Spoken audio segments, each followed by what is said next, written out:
आपण पाहत आहात आपला आवाज। महाराष्ट्रात एक मोठा राजकीय भूकंप होण्याची शक्यता।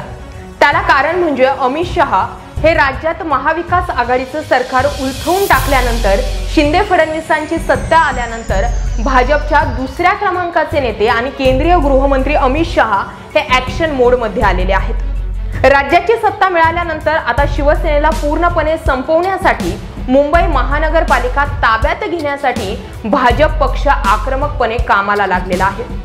मुंबई महानगरपालिकेची ही लढाई लढण्यासाठी अमित शहा जातीने मैदानात उतरण्याची देखील शक्यता वर्तविण्यात येत आहे। त्याचाच एक भाग म्हणून अमित शहा गणेशोत्सवाच्या काळात मुंबईत एक दौरा करणार आहेत। अमित शहा हे 5 सप्टेंबर रोजी मुंबईमध्ये येणार आहेत। यावेळी ते मुख्यमंत्री एकनाथ शिंदे, उपमुख्यमंत्री देवेंद्र फडणवीस आणि भाजपाचे मुंबई प्रदेशाध्यक्ष आशिष शेलार यांच्या घरी गणरायाच्या दर्शनाला जाणार आहेत। त्यानंतर आपल्या दरवर्षीच्या शिरस्त्याप्रमाणे अमित शहा हे मुंबईतील प्रसिद्ध अशा लालबाग सार्वजनिक गणेश मंडळाच्या गणपतीचे दर्शन सुद्धा घेणार आहेत। अमित शहा 2017 साली भाजपचे राष्ट्रीय अध्यक्ष झाले होते।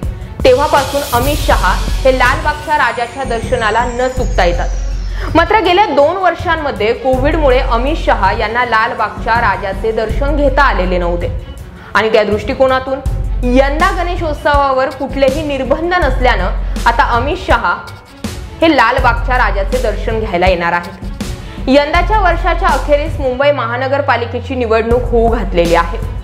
ही निवडणूक शिवसेना आणि भाजप यांच्यासाठी सुद्धा अत्यंत महत्त्वाची आहे। याच पार्श्वभूमीवर अमित शहा यांचा गणेशोत्सवाच्या काळातील गणपती दौरा हा सुद्धा निर्णायक ठरण्याची शक्यता।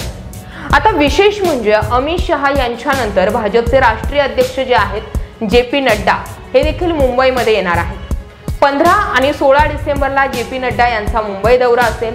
राज्यात शिंदे फडणवीस सरकार आल्यानंतर अमित शहा हे पहिल्यांदाच महाराष्ट्रामध्ये येत आहेत। काही दिवसांपूर्वी अमित शहा हे नाशिक दौऱ्यावर येणार होते, परंतु त्याच वेळी एकनाथ शिंदे हे शिवसेनेतील आमदारांना घेऊन नॉट रिचेबल झालेले होते। त्यामुळे आता तरी अमित शहा हे मुंबईच्या या दौऱ्यामध्ये नेमकं काय करणार आहेत याची उत्सुकता लागलेली आहे। राजकीय वर्तुळामध्ये अनेक चर्चा रंगत आहेत। याबाबत तुमचं मत काय आहे ते आम्हाला कमेंट सेक्शन मध्ये नक्की कळवा। जर हा व्हिडिओ तुम्ही आपला आवाज या YouTube चॅनलला पाहत असाल तर आपल्या YouTube चॅनलला सबस्क्राइब करा आणि जर हा व्हिडिओ तुम्ही आपला आवाज या फेसबुक पेजवर पाहत असाल तर आपल्या फेसबुक पेजला जरूर फॉलो करा। धन्यवाद।